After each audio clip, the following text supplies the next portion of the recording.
Nous sommes dans le site docteurangélique.free.fr dans une série de leçons de philosophie réaliste à l'école du Père Marie-Dominique Philippe et en vue de la lecture de saint Thomas d'Aquin. Et je suis toujours dans ces leçons de philosophie de la matière. Je voudrais aborder maintenant la notion de mouvement. En fait, lorsqu'on part de l'expérience de notre monde physique, eh bien, on constate que ce qui saute aux yeux en premier quasiment, outre le fait que ce monde il est palpable, évidemment, c'est le fait qu'il est en mouvement. Il est en mouvement dans toutes ses parties, au point que Aristote, lorsqu'il voulut définir la matière, eh bien, il le fit par cette propriété qu'il constata, présente partout, celle du mouvement. Il disait même que la matière se définit par le fait qu'elle est mue par une autre matière. En effet, un corps, pour se déplacer, il faut qu'il reçoive une certaine énergie. Et c'est la grande différence avec les vivants, qui se meuvent par eux-mêmes. En réalité, on sait que cette distinction, elle ne prend les choses que par une propriété extérieure, et que le feu, par exemple, eh bien, il semble se mouvoir lui-même, grandir lui-même, se nourrir lui-même. Or, ce n'est pas un être vivant, c'est bien de la matière, une forme de matière, et donc cette distinction entre ce qui se meut et ce qui est mu, elle est peut-être limitée, ou à ne garder pas entièrement à notre époque. Il n'empêche que ce qui est frappant, c'est que tout est en mouvement. Et le mouvement qui apparaît en premier lieu à l'expérience de tout un chacun, c'est bien sûr le mouvement local. Donc le fait de passer d'un lieu à un autre lieu. Cependant, il ne faudrait pas croire que c'est le seul mouvement qu'on repère dans le monde corporel. Aristote, en poussant plus loin son analyse, se rendit compte qu'en réalité, il y avait 4 sortes de mouvements. Le mouvement local, donc passage d'un lieu à un autre lieu, mais aussi la génération, le mouvement qui est la génération, qui est un mouvement qualitatif, qui fait apparaître qualitativement un autre être. Le mouvement de croissance, qui est un mouvement quantitatif, qui fait qu'un être grossit, grandit, se développe. Et enfin, le mouvement de corruption, la corruption pouvant toucher à la fois le quantitatif et le qualitatif. Donc ça fait qu'il avait repéré 4 sortes de mouvements et je vais maintenant les développer à travers une série d'exemples pour que chacun comprenne bien. Alors, ce que je veux montrer aussi, c'est que si ces mouvements, ces 4 sortes de mouvements, sont particulièrement visibles chez les êtres vivants, donc le mouvement local, un chien qui se déplace, on voit bien. Le mouvement de génération, un chien qui se reproduit, on voit aussi ce que ça veut dire. Le mouvement de croissance, des petits chiots qui grandissent et qui deviennent des adultes. Et enfin, le mouvement de corruption, la mort, la maladie, la dégradation d'un petit chien. Tout cela, on le repère. Eh bien, la chose est tout aussi valable, en fait, au niveau du monde non vivant.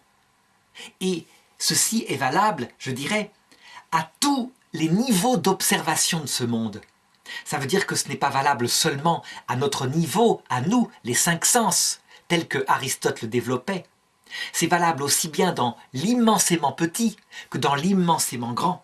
Et c'est valable ceci depuis le début du monde, donc depuis le Big Bang, jusqu'à maintenant. Et ce sera valable jusqu'à la fin. Alors, pour bien le comprendre, prenons d'abord l'exemple du mouvement local. Le mouvement local, donc, passage d'un lieu à un autre lieu. Eh bien, dès le début, dès, je dirais, le Big Bang, dès qu'apparaît cette matière qui, au point de départ, évidemment, est concentrée de manière extrême, tellement extrême qu'on ne peut pas calculer par un outil mathématique la température, la concentration des choses. Eh bien, dès le départ, ce monde, il est mu de mouvements locaux à l'intérieur. Alors, on ne peut pas dire qu'il y a des particules au tout début. C'est plutôt une sorte de magma hyper concentré. Et pourtant, ça bouge, ça s'étend. Il y a des forces à l'intérieur qui fait que ce monde perd, dès le départ, il perd de la concentration, il perd de la température. Et donc il y a chez lui, dès le départ aussi, un mouvement, je dirais, de corruption, mouvement qualitatif de corruption. L'énergie est intense au départ, comme elle perd, comme ce monde perd de l'énergie, on peut dire qu'il subit une certaine corruption de sa concentration. Ensuite, très vite, et une fois que, évidemment, il s'est étendu suffisamment, on voit apparaître ce mouvement de génération. Il apparaît des particules élémentaires. On peut dire que les physiciens se doutent que ça commence dès la première seconde, qu'il y a des constantes qui se mettent en place et une forme d'organisation. Cependant, ils sont incapables d'y remonter à ce tout début. C'est ce qu'on appelle être au-delà du mur de Planck. Planck étant un scientifique qui disait qu'à un moment donné, c'est tellement énorme, les équations sont tellement gigantesques qu'on ne peut pas, avec l'intelligence humaine, les utiliser. Alors est-ce qu'on peut dire que dès le départ, après le Big Bang, il y a une croissance en quantité, une croissance en taille? Je dirais que non, pas vraiment. Ce n'est pas une croissance en quantité.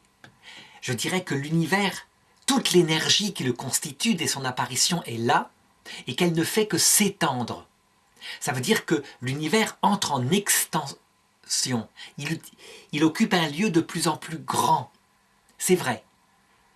Donc il y a analogiquement une certaine croissance de l'univers, mais en réalité, comme en dehors de cet univers, il n'y a rien, c'est le néant absolu.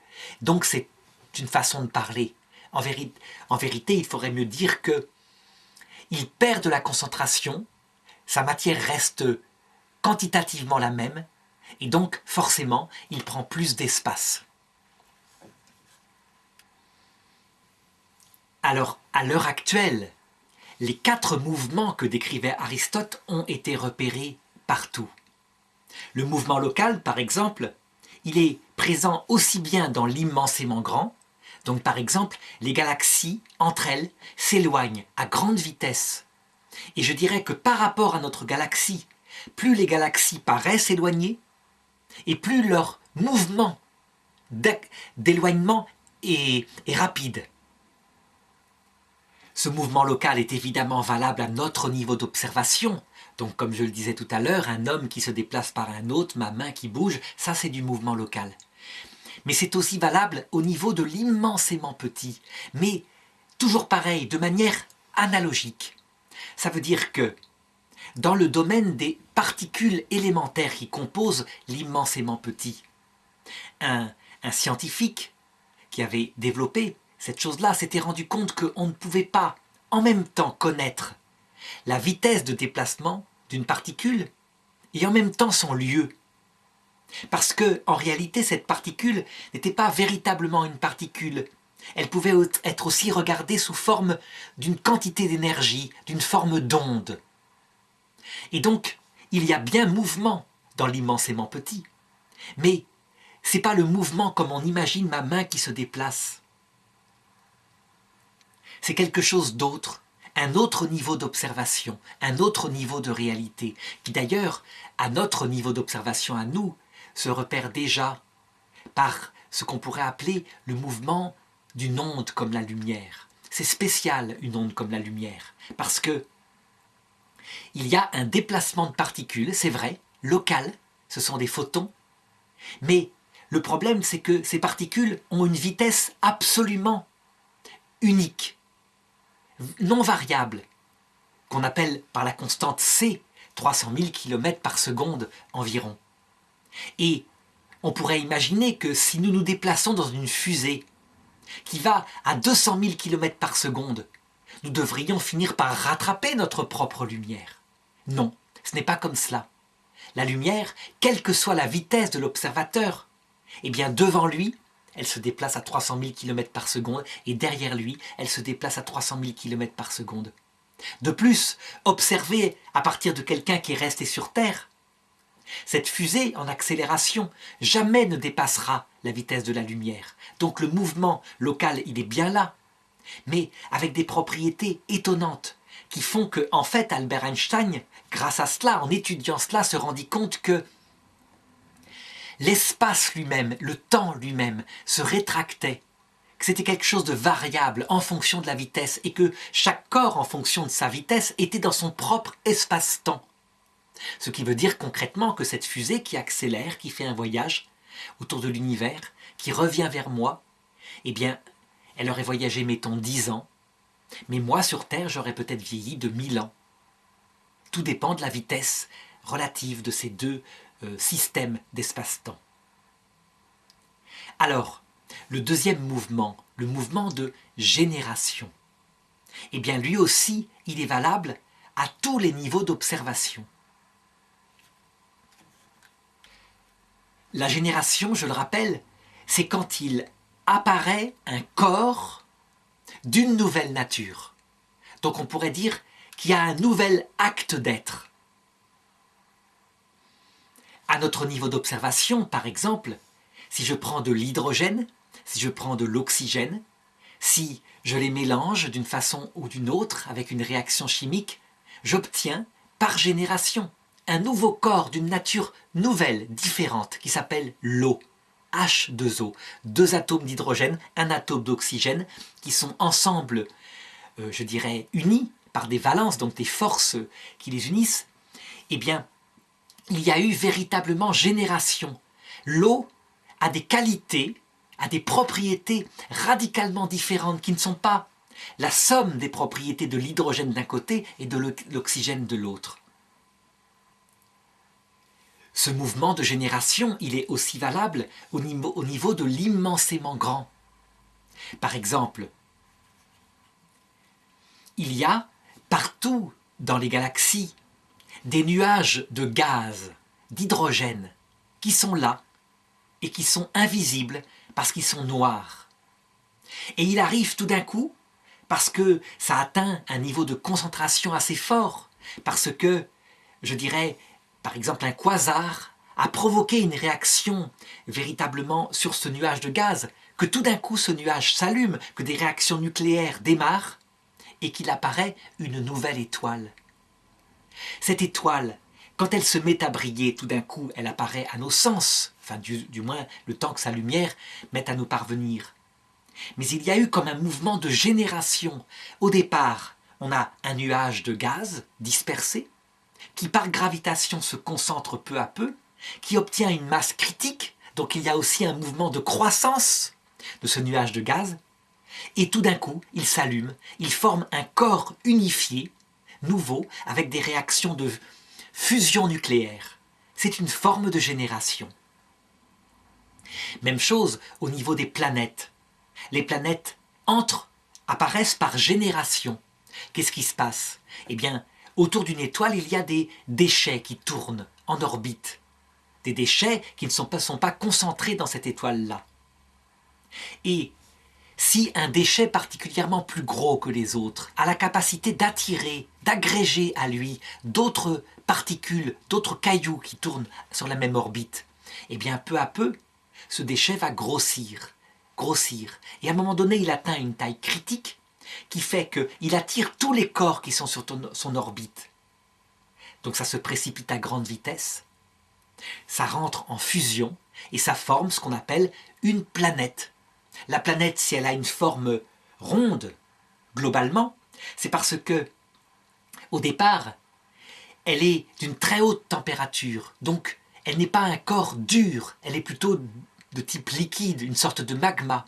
Et donc forcément, elle prend la forme d'une sphère, comme tous les corps qui flottent comme ça dans l'espace.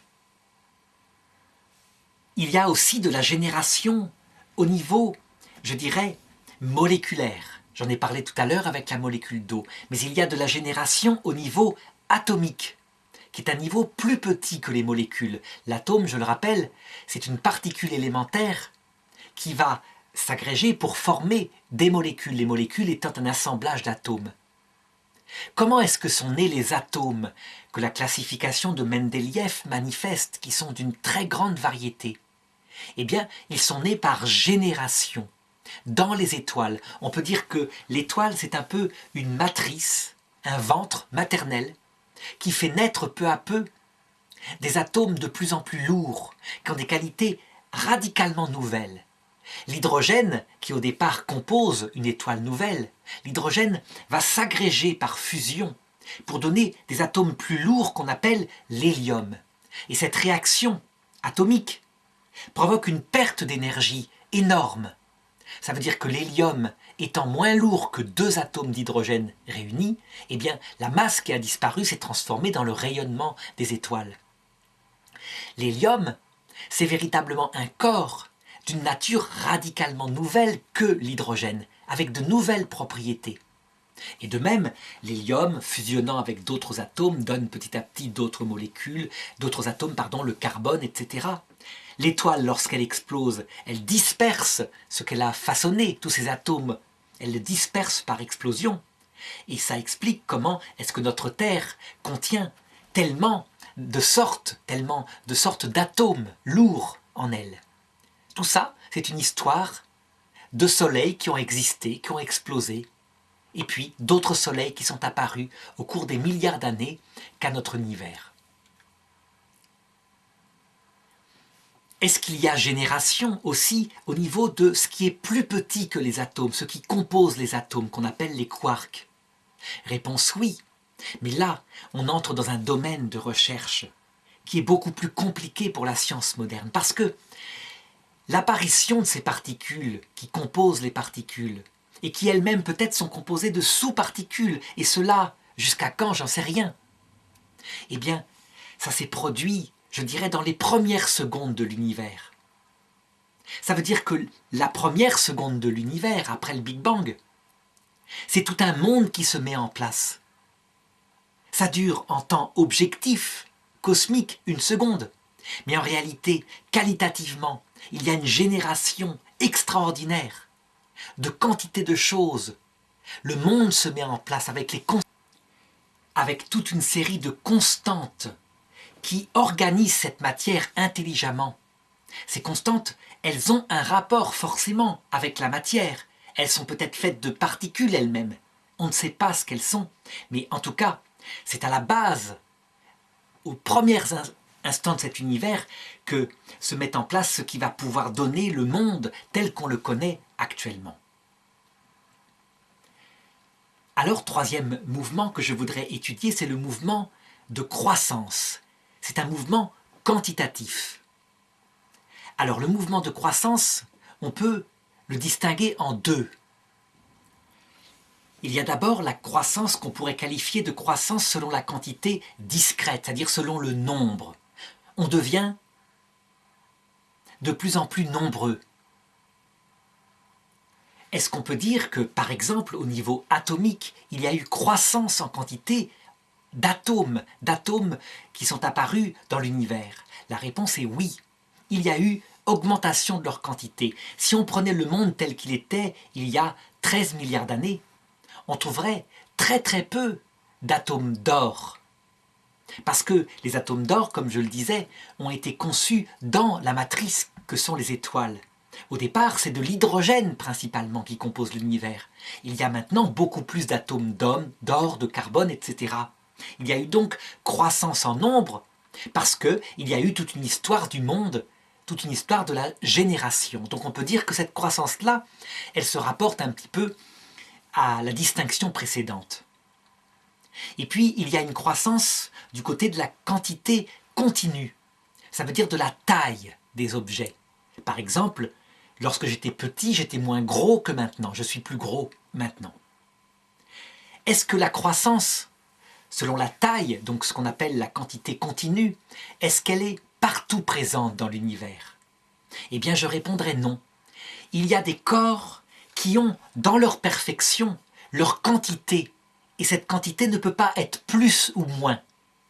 Prenons par exemple un atome d'hydrogène.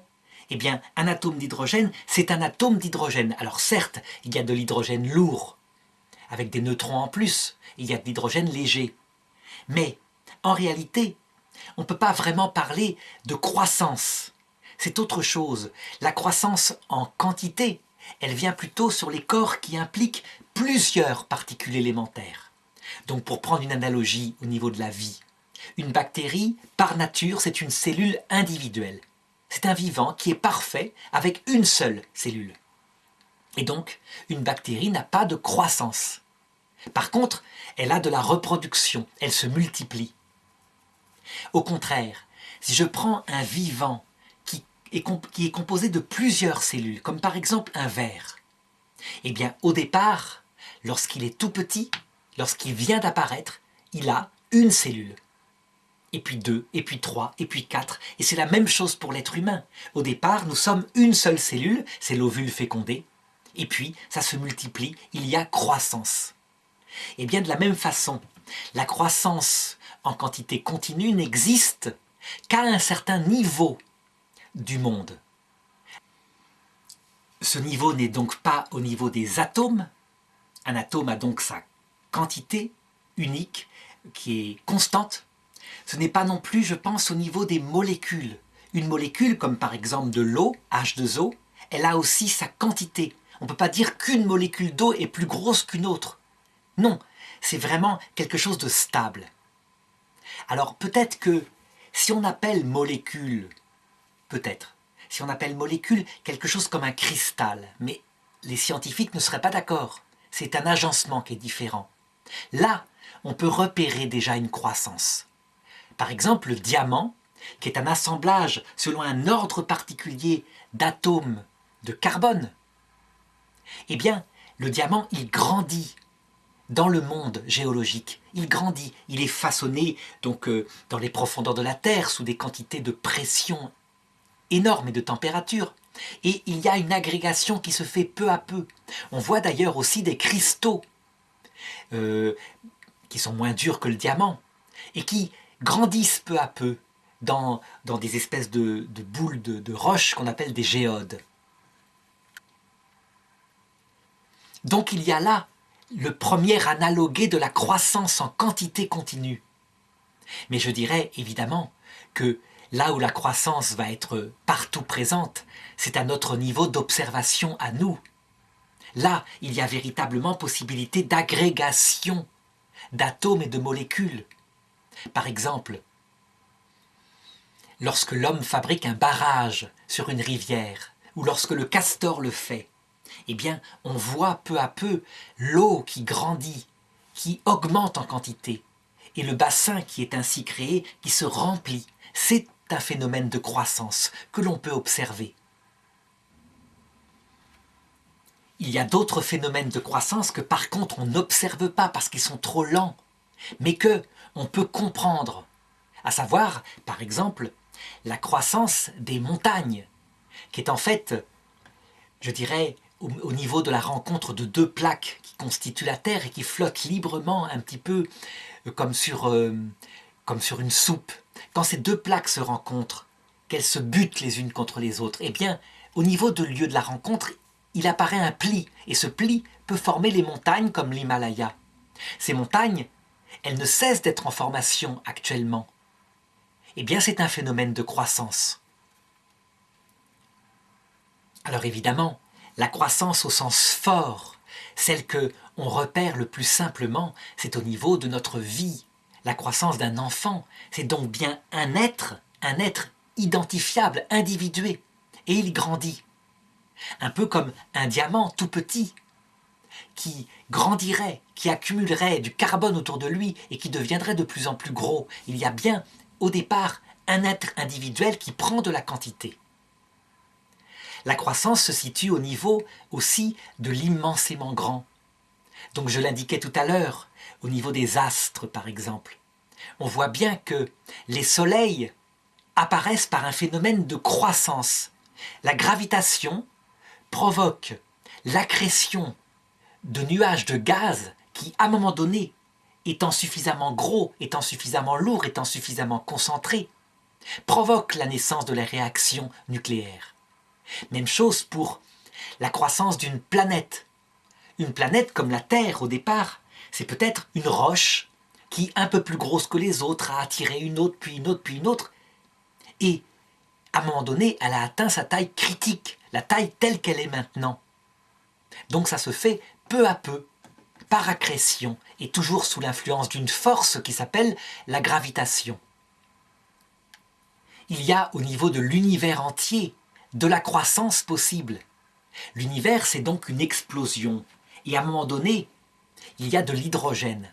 Mais l'hydrogène, qui est partout présent, n'est pas régulièrement réparti. Et donc, il y a des lieux où il y en a un peu plus et d'autres où il y en a un peu moins. Eh bien, par gravitation, des masses énormes d'hydrogène se réunissent dans des endroits particuliers, ce qui va donner les galaxies. Et les galaxies elles-mêmes ne sont rien d'autre que cette quantité qui a forcément pris du temps à se réunir autour d'un centre. Il y a donc quelque part, analogiquement, une forme de croissance à ce niveau gigantesque, qui nous dépasse évidemment. Alors enfin, et quatrièmement, je voudrais aborder le mouvement de corruption. La corruption, c'est un mouvement qui peut être à la fois qualitatif, ça veut dire que je perds de la qualité de ma structure, et qui peut être quantitatif, je perds de la quantité de ma structure. Alors, au niveau des êtres vivants, c'est surtout le mouvement qualitatif qu'on appelle une corruption. Quand on passe de la vie à la mort, il y a corruption. L'organisation extrêmement précise que j'étais avant la mort dans mon corps biologique ne peut plus tenir. Et ce corps biologique, il va faire tout pour revenir à un état qui lui est stable, à savoir des molécules simples, comme du gaz carbonique, de l'eau, des choses qui peuvent exister pour des corps non vivants. Mais il peut y avoir aussi au niveau du vivant une dégradation d'ordre quantitatif. On le voit chez des personnes âgées qui ne mangent plus assez et qui peu à peu se décharnent, qui perdent leur quantité, qui perdent donc en même temps une partie de ce qui fait leur force.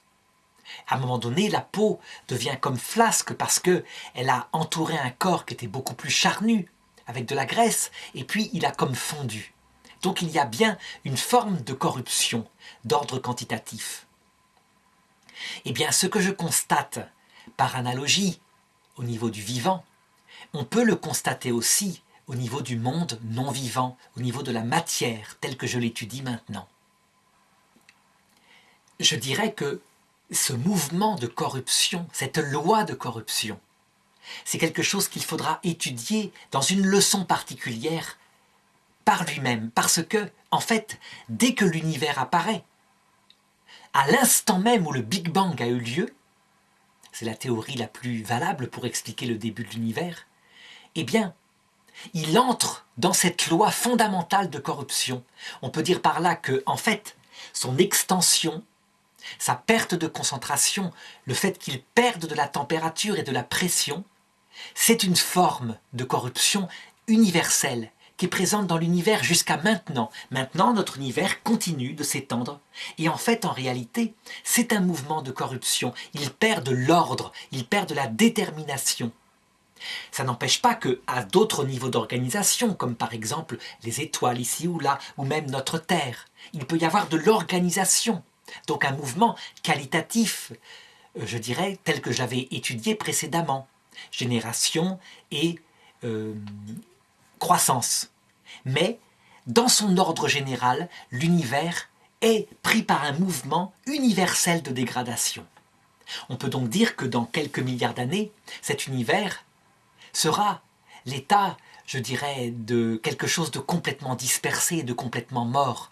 Les corps qui le composeront n'arrêteront pas de se disperser. Mais ça, je l'étudierai plus tard, donc je n'insiste pas maintenant. On peut retrouver ces mouvements de corruption à tous les niveaux d'observation que j'ai décrits au cours de ces leçons. Les galaxies, par exemple, elles ont une quantité d'énergie qui est déterminée. Elles provoquent un certain nombre de réactions atomiques qui fait qu'elles brillent à un moment donné. Et puis, un jour ou l'autre, elles s'éteindront. Un jour ou l'autre, leur température baissera. Ça se fait peu à peu, mais ça se fait obligatoirement. Ce mouvement de corruption est aussi valable pour les étoiles. Notre Soleil, par exemple, il a une quantité d'hydrogène qui est fixe. Il est né il y a à peu près 5 milliards d'années. Les scientifiques calculent qu'il aura, usé tout son carburant, son hydrogène, dans 5 milliards d'années. Et alors, il connaîtra sa fin, avec une première extension, puis un écroulement, etc., selon sa masse. Ça veut dire que la corruption est aussi présente à notre Soleil. Il n'est pas éternel, il connaîtra aussi une fin. À notre niveau d'observation, à nous, on la constate, cette corruption, partout. On le voit simplement. Lorsqu'on construit, nous, petits êtres humains, des bâtiments magnifiques, des dentelles de pierre, eh bien, elles ne tiennent pas plus de quelques millénaires. Des 7 merveilles de l'Antiquité, il n'en reste qu'une, à savoir les pyramides d'Égypte. Pourquoi? Parce que justement, elles sont un tas stable, qui n'est pas trop en lutte contre ce que fait naturellement un tas de sable. C'est un tas de pierres et les pharaons se sont rendus compte que pour qu'ils tiennent, il fallait une pente qui soit à peu près celle d'une dune. Et donc c'est à peu près stable. Ce n'est pas vertical comme une cathédrale. Le colosse de Rhodes, par exemple, qui est une statue fantastique géante en bronze, eh bien elle s'est écroulée très vite. Même chose pour les jardins suspendus de Babylone. C'est trop différent de ce que fait le monde physique. Les pyramides elles-mêmes n'étant pas si différentes que cela, elles sont encore là. Mais on le voit, comment elles ont été rongées par le temps. Tout le revêtement qui faisait qu'elles étaient brillantes comme des diamants, toutes blanches, il a disparu. Et maintenant, lorsqu'on s'approche, on voit que ce sont grossièrement l'intérieur des pyramides, sous forme de marches, de blocs importants, qui est là. Donc il y a une usure, une dégradation qui est présente partout et qui fait que les montagnes s'usent elles-mêmes. Ça prend quelques dizaines de millions d'années, mais les montagnes s'usent. L'Himalaya, il est en train de grandir actuellement, puisque l'Inde est en train de rentrer dans le continent asiatique. Mais en même temps, il y a un mouvement de corruption et des chutes de pierres partout. Qu'est-ce qui est le plus rapide en ce moment? C'est la montée de l'Himalaya. Mais qui est-ce qui gagnera au terme? C'est le mouvement de corruption par érosion. Et donc, un jour, l'Himalaya sera aussi plate que le massif armoricain en Bretagne. Le mouvement de corruption est valable aussi au niveau des vivants, non seulement au niveau des espèces qui finissent par mourir. On a calculé la moyenne de survie d'une espèce. Disons qu'elle ne meurt pas vraiment, mais elle se transforme dans une autre espèce, et puis certaines branches véritablement meurent, mais aussi au niveau des individus. Et je montrerai dans la leçon qui sera consacrée à ce mouvement de corruption que c'est valable aussi au niveau immensément petit. Ça veut dire que les molécules se dégradent, elles se décomposent, elles cherchent à obtenir un état stable. Mais les atomes qui composent les molécules elles-mêmes ne sont pas éternels. On sait que des atomes gigantesques comme par exemple le plutonium, l'uranium, ont une demi-phase de dégradation qui est assez courte. On sait que des atomes beaucoup plus stables comme l'hydrogène ont des demi-phases de dégradation extrêmement longues sur des milliers de milliards d'années. Il n'empêche que tout cela se dégrade et que, au bout du compte, à la fin des fins, qu'est-ce qu'il reste de l'univers? Eh bien, une espèce d'empreinte fossile immensément dispersée. Et puis peut-être des trous noirs. Donc cette matière qui s'est cristallisée, qui est tellement lourde que rien n'en sort et donc qui peut-être est éternelle, quoique certains physiciens nient cela en disant que les trous noirs eux-mêmes, à partir d'un phénomène lié au vide quantique, perdent de la quantité de matière et donc eux-mêmes retourneront à cet état dispersé que j'indiquais tout à l'heure. Alors, après avoir décrit globalement ces 4 sortes de mouvements, eh bien, je voudrais établir certaines des propriétés communes à ces mouvements. Je dirais que la première propriété qu'on constate, c'est que le mouvement, il peut être décomposé en 3 choses. Il y a un début, il y a un milieu, qui est le devenir du mouvement, et il y a un terme. En latin, on disait terminus aquo, terminus atquem. Et ceci est valable pour toutes les espèces du mouvement. Par exemple, si je prends le mouvement local, il y a un lieu originel, il y a un passage par plusieurs endroits successifs et enfin un terme, un repos. Alors évidemment, ceci n'est valable que pour le mouvement local sur Terre. Dans ce qui concerne les mouvements locaux qui sont dans les espaces infinis, si par exemple un caillou était envoyé tellement loin dans l'univers que aucune force de gravitation ne viendrait pour ralentir son mouvement, eh bien, il pourrait théoriquement continuer à l'infini, sans cesse, son mouvement en ligne droite et sans perdre de vitesse. En réalité, on sait que ce corps physique lui-même, de l'intérieur, se dégraderait, comme je viens de l'indiquer, donc par le mouvement de corruption, et donc ceci n'est qu'imaginaire. Il n'empêche qu'il y a bien un début, un milieu et une fin dans tout mouvement. Ceci est valable aussi dans les mouvements qualitatifs, donc ce que j'appelais le mouvement de génération. Lorsque, dans une étoile, apparaît un atome de carbone, eh bien, ça se fait peut-être très très vite par la fusion de deux atomes plus légers. Mais il n'empêche que ça ne se fait pas en un temps nul. Ça se fait extrêmement rapidement, mais ça se fait avec un certain temps. Et la quantité, je dirais, la quantité d'atomes de carbone qui sont présents dans cette étoile, elle aussi, elle augmente peu à peu. Ça ne se fait pas d'un seul coup. Donc les choses ont une certaine durée. C'est valable aussi pour la corruption. La corruption de tous les corps met du temps. Je veux dire par là que pour que peu à peu disparaisse de ce monde tout atome, je dirais, de plutonium, eh bien, c'est calculé en mathématiques selon une sorte de courbe qu'on appelle une courbe asymptotique. Ça veut dire qu'elle tend à la disparition complète de tout atome d'uranium, mais que ça se fait en rasant le zéro. Ça veut dire que ça se fait par demi-période. Au bout d'un certain temps, la moitié des atomes ont disparu. Au bout d'un autre temps, l'autre moitié, une nouvelle moitié d'atomes ont disparu, etc. Et à force d'ajouter des moitiés, je pense qu'on finirait par arriver à zéro. Mais c'est quelque chose qui prend véritablement du temps. Cette question du temps que met ce mouvement pour se réaliser est d'ailleurs, je dirais, la deuxième propriété qu'on peut décrire par rapport à tous ces mouvements. Donc, outre le fait qu'il y a un début, un devenir, une fin, il y a cette question du temps. Et on peut se demander la chose suivante, est-ce qu'il existe un mouvement instantané ? Saint Thomas d'Aquin semblait le dire, par exemple, pour ce mouvement de corruption qu'est la mort. Pour lui, c'est instantané. Il dit, la mort, pour un homme, c'est la présence, l'union entre l'âme et le corps. Avant la mort, l'âme est unie au corps. Après la mort, l'âme n'est plus unie au corps. Et la séparation entre ces deux natures se fait d'un coup. Il n'y a pas de temps, de durée. En réalité, on se rend compte maintenant, lorsqu'on observe par exemple les gens qui approchent la mort, que la séparation entre l'âme et le corps, elle semble durer. Elle prend un certain temps. Ce sont les fameuses expériences de mort approchée. Donc on peut dire que, même à ce niveau-là, parler d'un mouvement instantané, c'est peut-être s'avancer trop vite.